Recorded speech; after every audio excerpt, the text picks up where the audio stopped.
assalmualaikum. Welcome back. Another tech news. আজকে take নিউজের শুরুতেই আইকুর খবর দিব। আইকু তারা কিছুদিন আগেই মোবাইল লঞ্চ করেছে আইকু 9। এখনই আইকু 10-এর লিক আসা শুরু করে দিয়েছে। শোনা যাচ্ছে জুলাই বা সেপ্টেম্বর মাসেই আইকু 10 চলে আসবে। সেই মোবাইলটির প্রসেসর সেকশনে স্ন্যাপড্রাগনের 8 Gen 1+ থাকতে পারে। আসলে মোবাইল কোম্পানিগুলি এরকম ঘন ঘন মোবাইল লঞ্চ করে আমাদের যারা ইউজার আছে তাদেরকে একটা কনফিউশনের ভিতরে রেখে দিয়েছে। তারা কোনটা ছেড়ে কোনটা নেবে তারা ডিসাইড করার আগেই অন্য একটা মোবাইল দেখা যাচ্ছে বাজারে লঞ্চ করে ফেলে। তো দেখা যাক আমরা কত শীঘ্রই আইকু 10 পেতে যাচ্ছি। পিক্সেল ফোল্ড, অনেক দিন ধরে শোনা যাচ্ছে পিক্সেল ফোল্ড আসবে আসবে আসবে, কিন্তু এখন লেগ আসছে পিক্সেল ফোল্ড আমরা 2022 সালেও পাবো না।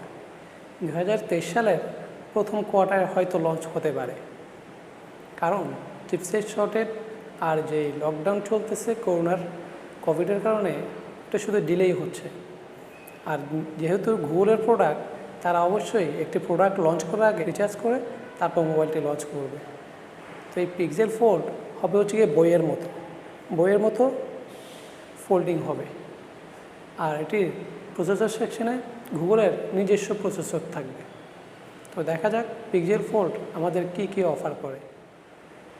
নাথিং ফোন 1-এর হাইপ শেষই হচ্ছে না, একটার পর একটা হাইপ চলে আসছে। নাথিং ফোন দেখতে কেমন হবে সেটা নিয়েও অনেক জল্পনা কল্পনা চলছে। এখন শোনা যাচ্ছে নাথিং ফোনের ব্যাক সাইডটা হবে ট্রান্সপারেন্ট, যেরকম আমরা দেখেছি শাওমির মোবাইলে। এটি নাথিংয়ের যে সিইও কালপি, তিনি একটা ইভেন্টে গিয়ে কথায় কথায় সে কথাটি বলে ফেলে। দেখা যাক সেটা কতটুকু হয়। ইনফিনিক্স নোট 12 আজ থেকে ফ্লিপকার্টে সেল শুরু হয়ে গিয়েছে। মোবাইলটির বেস ভেরিয়েন্ট 464 প্রাইস রাখা হয়েছে ইন্ডিয়ার কারেন্সিতে 12,000 রুপি, যা বাংলাদেশি টাকায় কনভার্ট করলে 14,000-এর আশেপাশে হয়।